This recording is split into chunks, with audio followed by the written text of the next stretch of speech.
May 5th, 2023, Goji Center teamed up with artists and researchers to analyze the long-lost hybrid, the faulty Ultimasaurus, and create a new and improved Gestalt monster truly capable of the carnage the Chaos Effect monster failed to inflict, the Ultima Imperatrix. A year later, the crew did the same to the Scourge of Jurassic World to even greater reception.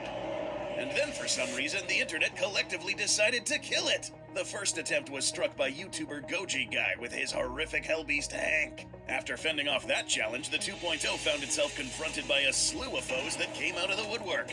Most were sensible beasts we could see showing up in the Jurassic franchise and apt combatants. Others, however, found themselves in the Hall of Shame.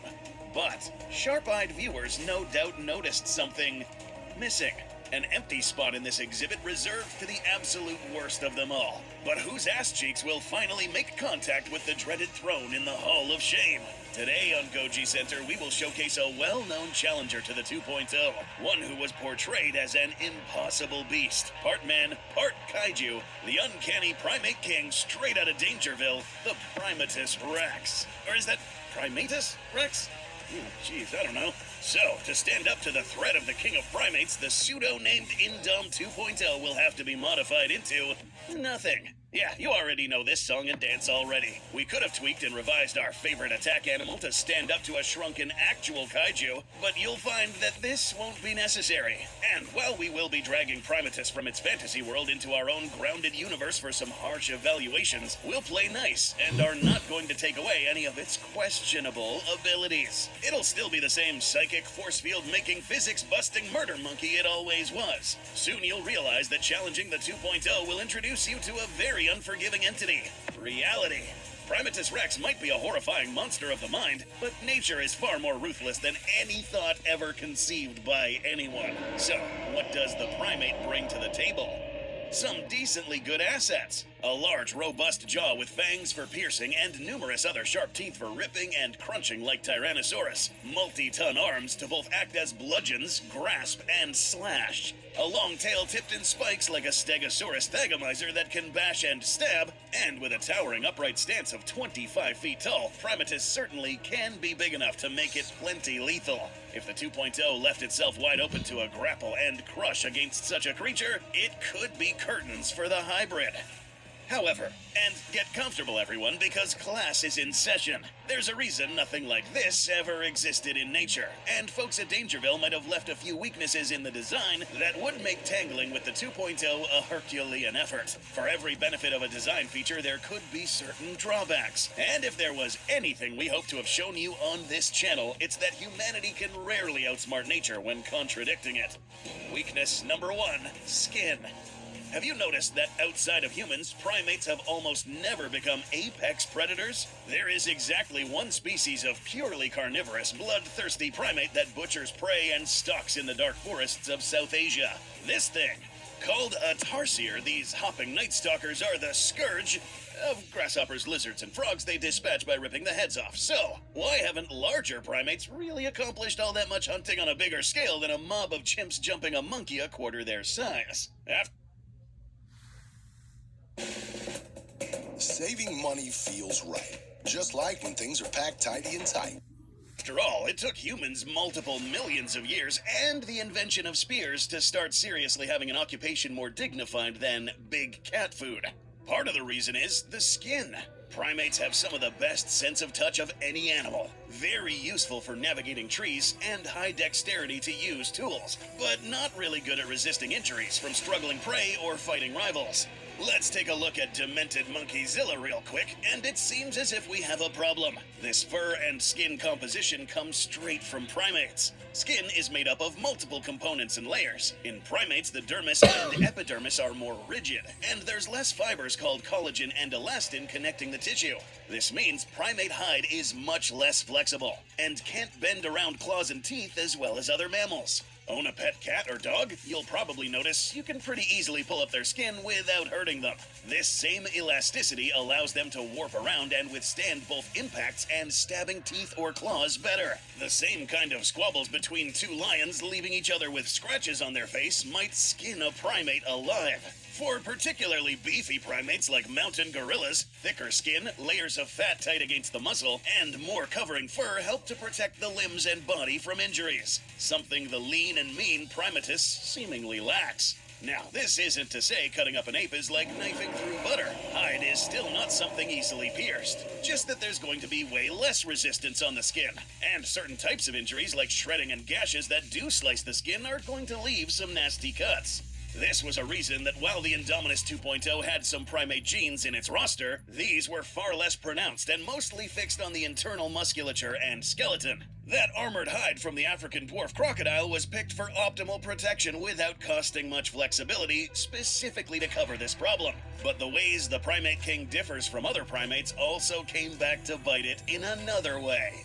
Weakness number 2, stance. Yeah, many of you probably saw this one coming from a mile away. There's a pretty good reason no biped ever looked at all much like Primatus rex. What works for a kaiju may not work for a normal animal. Mixing and matching the traits of a dinosaur and a primate in this fashion took away from the best of both worlds. Let's quickly recap how both of these move around. Bipedal primates like gibbons and humans are able to walk upright, giving them the ability to quickly turn around and change direction because there is no tail in the way. The hips are wide and short, keeping the upper body directly above the center of gravity at the pelvis and stomach.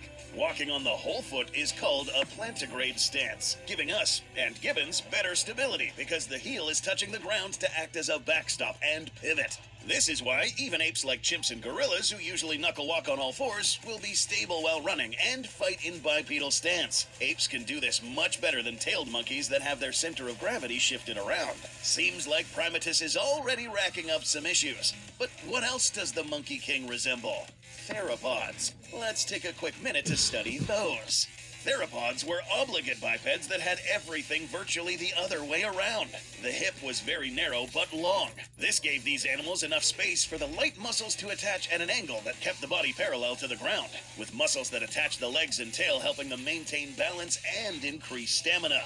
Walking in a digitigrade stance with the heels raised off the ground. You know when you see birds and it seems like they have backwards pointing knees? Same thing. They inherited it from their ancestors, and this reverse knee orientation is actually the heel you're looking at. That long tail is critical for keeping balance when walking around at a huge size, but only when standing parallel with the ground. Going upright for a long time and walking around like this could result in toppling over. Demonic Barney is seemingly trying to have both stances. The parallel stance of a theropod and upright stance of apes. This can lead to compromised mobility and stability when trying to fight. The body being that far up with long digitigrade legs bent like this means building speed and keeping your stamina while doing so is going to be way harder than it would be for a theropod. So this now means that getting hit by a similarly sized opponent in a charge would wind up toppling Primatus rex over much easier than the other way around. This is one of those times we're trying to be the jack of all trades and failing miserably. But hold on a sec. There are animals in real life that resemble this. What about those? Well, yes, there are, like kangaroos and sloths. They can get away with this, though, because they have different arrangements for their hip and tail to pull this off. Spinosaurus and Therizinosaurus pulled this off as well to some degree because they had very wide stances with four-toed feet and shorter legs to keep their center of gravity lower.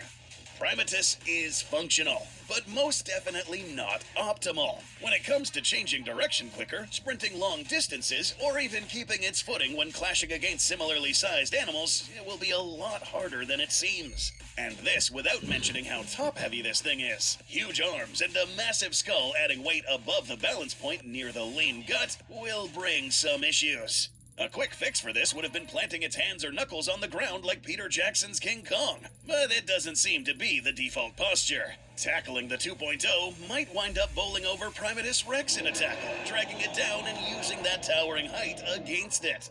In the video featuring Primatus rex and him bullying the original Indominus rex, there seems to be no mention of one special weapon the 2.0 possesses. No, this isn't the sharpened metal pole the internet seems to bring up every time, which would now, by the way, prove troublesome to an unstable front-heavy Primatus. We are talking about venom. If there is any animal amongst the 2.0's carefully selected contributors that has been consistently underestimated time and again, it's the MVP, short-tailed shrew.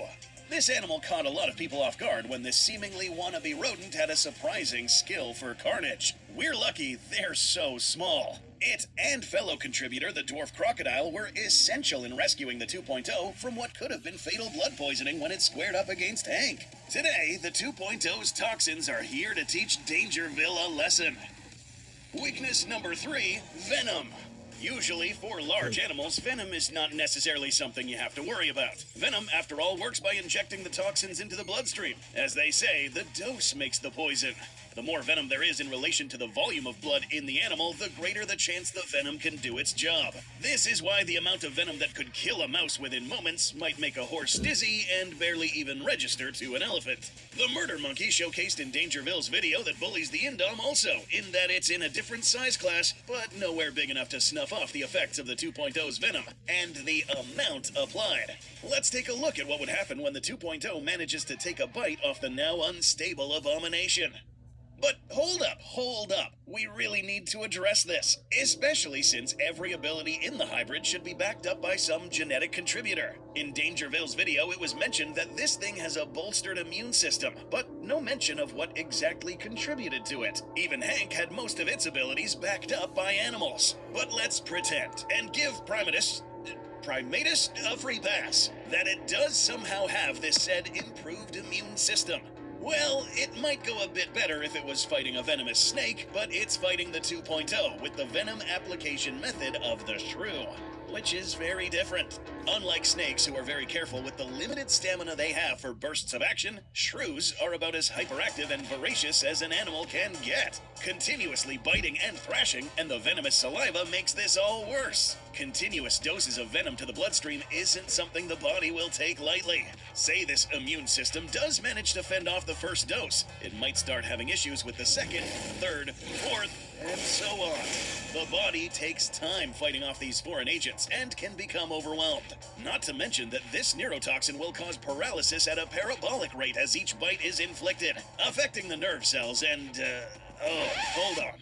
Alright, we need to talk about this. Primatus comes wobbling into the battlefield with enlarged brain tissue that allegedly gives it psychic powers. Stock up and save at Michael's with our lowest prices of the season. Get up to 60% off thousands of items.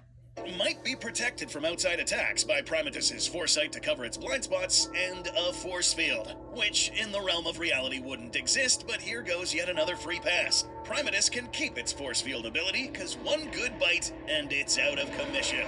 How about a venomous tax from the inside? Alright fellas, pop quiz. Where do you think a neurotoxin that targets nerves is going to affect the most? I'll give you a couple seconds. Did you pick answer A? Yes? Congratulations! Dangerville selected option F. Now, admittedly, a small dose of venom would not affect a theropod or normal primate of similar size to the same degree.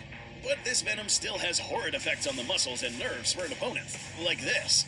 In this case, however, this superfluous amount of brain tissue ended up giving Primatus a bigger weakness to this. And because neurons still have to act like neurons to transmit information between the cells regardless of what you are, otherwise you couldn't even move, this means the more bites Primatus incurs, the more its mind and body are going to stop working.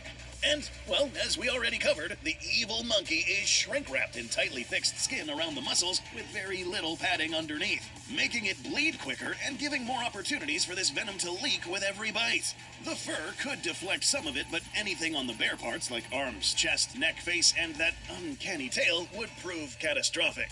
And if that happens, well, its fate might even get more grisly if the Primate King loses the fight. Shrews and their fellow venomous cousins like moles will sometimes store their prey alive to eat them fresh later once they go catatonic. For the kids watching, this is the act of storing the bodies of prey, still alive but paralyzed, to then eat fresh later.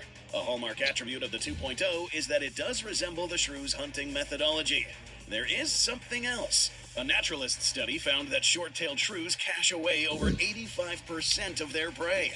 In many cases, the 2.0 would wind up killing prey on the spot. But if its prey locks up and goes catatonic, that being paralyzed but still alive, those instincts might kick in, and 2.0 could drag and store the monkeys somewhere to eat for lunch later. Now, to the point made in Dangerville's video. This animal is coming from an alternate universe, host to different rule sets which cancel out lots of rules of physics, and with a bit of wiggle room when it comes to supernatural abilities like telepathy and force fields. An Indominus in this fictitious realm could fall to Primatus quite easily, with tool use, or with its bare hands due to a noticeable physical advantage. However, while being a fearsome opponent, fighting the 2.0 means dealing with the bitter truth of reality. And here in the realm of realism, Primatus gets an F and is worthy to stand side by side with those in the Hall of Shame. So, here's an offer we are going to throw at Dangerville, who just randomly threw their hat inside the wrong ring.